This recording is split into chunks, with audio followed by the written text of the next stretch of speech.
おばちゃん、どした？具合悪そうやで。久美は妊娠していた。食欲のなさは妊娠したばかりのつわりの症状だったが、気づかずにいた。3ヶ月目に入ると、つわりは激しくなった。店に立つことすらできず、一時的に店を閉めることにした。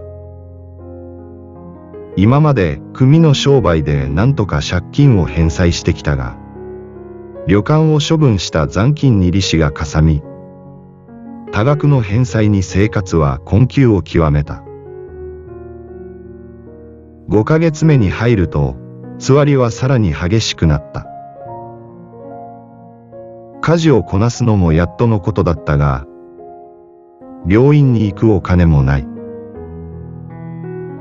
それに、これからどうやって子供を育てていけばいいのか。次から次へと湧き上がる不安に、せっかく授かった命を前にしても、もろ手を挙げて喜べる状況でなかった。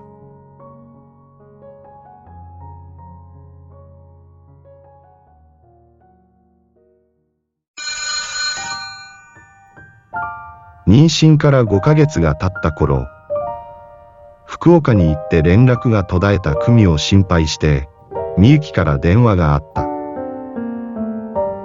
おまん、元気しとんか？昼間は仕事じゃきん。店に電話したら、ちっともつながらんで。なんぞあったんか？引っ越したきり、連絡、ないきんな。母さん心配で、寝れんわ。なんもないわ。子供できたきん、しばらく休んどうだけや。こっちで用してもろて大丈夫やきん。心配せんでええわ。そりゃ、めでたいことじゃの。そんで今、つわりはあるんか？大したことないわ。また、連絡するから。干したら忙しいきん。切るで。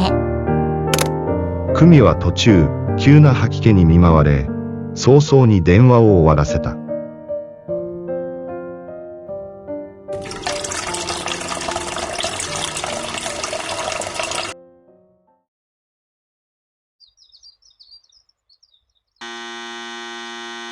翌日、高志を見送った後、見慣れないシルエットとともに、玄関先のベルが鳴った。伺いながら戸を開けると、そこには、昨日電話したばかりの母、みゆきの姿があった。母さん、どしたん？田舎でしか暮らしたことのない母が、どうやって都会の複雑な交通機関を乗り換え、たどり着いたのか。久美は本当に驚いた。みゆきは出産に必要なものを取り揃え、両手いっぱいに荷物を下げていた。久美の住所は知っとったきんな。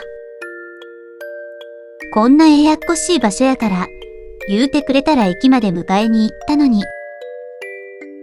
どうせ、つわりで動けんじゃろう思て、黙ってきたが。口と足があれば、なんとかたどり着くで。ありがとう、母さん。ほんまあよう来たわ。ここまで遠かったやろ。さあ、中入って。みゆきは一旦玄関口に荷物を下ろし、家の中を見渡した。想像した通り、閑散とした家の中には、出産に必要なものは何一つなかった。たかしさんも忙しいきん。まだ、何も買いに行ってないんよ。そういう娘の方はげっそりとこけ、青白い顔色で、今にも倒れそうなことは見て取れた。そうか。おまんも仕事辞めたばっかりじゃきに、それは忙しいの。昼、まだじゃろ。今から何か作るで。そう言ったものの、冷蔵庫には、わずかな食料しか残っていなかった。いいや、母さんはさ、はよう出たきんな。さっき駅前で食べてきたが。みゆきは早朝から船や電車を乗り継ぎ、どうにかこうにか組の住む見知らぬ町までたどり着いた。右も左もわからぬ都会の町で、お昼を取る余裕などあるわけもない。ひたすら住所片手にあちこち訪ね歩き、ようやく組の家にたどり着いたのだ。